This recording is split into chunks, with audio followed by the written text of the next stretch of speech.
Voice of Change News. This is Voice of Change Radio News. I'm Amanda Kumalo. A quick look at stories making the headlines. C candidates nomination illegal, ZANU-PF. In business news, Zimbabwe close to energy sufficiency, local generation and imports now meet daily demand of almost 2,000 megawatts. In regional news, Motsoaledi to challenge ZEP court judgments. In sports, Dembare adjusts to new realities. The news in detail. The ruling ZANU-PF is going to court to challenge the nomination of 15 opposition C National Assembly candidates in Bulawayo that the Zimbabwe Electoral Commission ZEC registered after the 4 p.m. deadline on 21 June. ZANU-PF is arguing that it was illegal for ZEC to extend the sitting of the nomination court to accommodate the C candidates and allow them to submit their papers on 22 June. ZANU-PF Treasurer General Comrade Patrick Chinamasa said, according to the law, ZEC cannot accept nomination papers or payments after the deadline. He said ZANU-PF had directed that prosecution be instituted urgently for the nullification of the nomination of the C candidates whose papers were submitted out of time in contravention of Section 46, Subsection 7 and Subsection 8 of the Electoral Act, Chapter 2.13. He said ZEC had no legal right to sit as a nomination court on June 22 to receive and accept nomination papers from the C candidates mentioned. In other news, as the August 23 harmonized elections draw closer, the government has launched a blitz to maintain access roads across the country to ensure all polling stations are accessible to voters. Speaking after yesterday's cabinet meeting, Information, Publicity and Broadcasting Services Minister Monica Mutsvangwa said that the development was aimed at ensuring that every person is allowed to exercise their right to vote. To date, 4,000 kilometers out of a targeted of 6,145 kilometers have been attended to through grading, gravelling and pothole patching in all the 8 rural provinces. Besides maintenance of roads leading to polling stations, the government has been on a drive to rehabilitate more roads in both urban and rural areas. This is part of the Second Republic's thrust of leaving no one and no place behind in all national programs. Moving on to business news. Government has said that the country is steadily moving towards energy sufficiency, which will eliminate load shedding as local generation and imports now meet daily demand of almost 2,000 megawatts. In an interview on the sidelines of the Zimbabwe National Chamber of Commerce conference in Victoria Falls yesterday, Energy and Power Development Permanent Secretary Dr. Gloria Magombo said that the coming in of the Units 7 and 8 in Hwange, which are undergoing technical commissioning ahead of commercialization, improved the power situation. Built at a cost of about $1.5 billion, the Hwange Thermal Power Station Unit 7 and 8 expansion is one of the Second Republic's signature projects aimed at boosting power generation. In news beyond our borders, South African Home Affairs Minister Dr. Motsoaledi will challenge the 2 judgments delivered by the North Gauteng High Court in Pretoria, which declared this decision to terminate the Zimbabwean Exemption Permit ZEP as unlawful, unconstitutional and invalid. The court also granted an interim interdict which restrains government from detaining or deporting holders of the ZEP. Motsoaledi argues that his decision is one of policy which falls within the parameters of executive action and that the court ruling overriding a decision taken by a different arm of state defies the separation of powers doctrine. The Helen Suzman Foundation and the Zimbabwean Immigration Federation hold the minister to court over the termination of the special dispensation. And finally, in sports news, Dynamo's coach Herbert Jompano Marua has had to quickly recalibrate his charges, who have become used to playing in Harare as they travel to Gweru for a tricky outing against the Black Rhinos at Barta Stadium on Sunday. This Kasolaga Premier Soccer League match was supposed to take place at the National Sports Stadium 3 weeks ago before the PSL halted top-flight action to pave the way for renovations at the giant facility. But issues being attended to at the venue haven't been completed as yet, and the PSL decided to let the 8 clubs who have been playing home games at the National Sports Stadium, including Black Rhinos, look for alternative venues. Dynamos have played only 3 games this season away from the National Sports Stadium due to the big number of teams using the giant facility in the opening 12 weeks of the campaign. They will now have to travel all the way to Gweru to face a team which is also from the capital.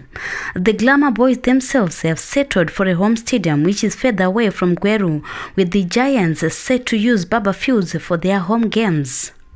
That brings us to the end of this bulletin. Voice of Change News.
Mashonaland West Province calls itself much best, the best province in the country, and one of the best success stories of much best by a country mile is the Chinoyi University of Technology CAT, which has taken the government's program of Education 5.0 to dazzling heights. With the introduction of the innovation hubs, which are in line with the 5 core tenets of the Education 5.0, namely teaching, research, community service, innovation, and industrialization, the Chinoyi University of Technology has been proactive in pioneering development by harnessing science and research. The university is manufacturing the best vitamin mineral block lake for animals, both domestic and game. Farmers see a significant change in their animals within 2 weeks of feeding. The product has taken the market by storm. Farmers have gone as far as using the blocks for horses and game animals, and the animals are responding well. Welcome to the Chinoyi University of Technology Feed Factory. This is an output of our government support in pursuit of the Education 5.0 mantra that we are pursuing. Currently, we are producing commercialized blocks which are meant to support ruminant animals, the beef animals, the dairy animals, the sheep and goats. The Chinoyi University of Technology's Block Lake Press Factory now produces 4 products, and all of them have been registered properly by the Ministry of Agriculture. The products are available in all the country's 10 provinces, and they are now hoping to start exporting them soon. Surely the Chinoyi University of Technology is a force to reckon with, as it is contributing toward the government's program of Vision 2030. Nyika inova kwa neve nevayo.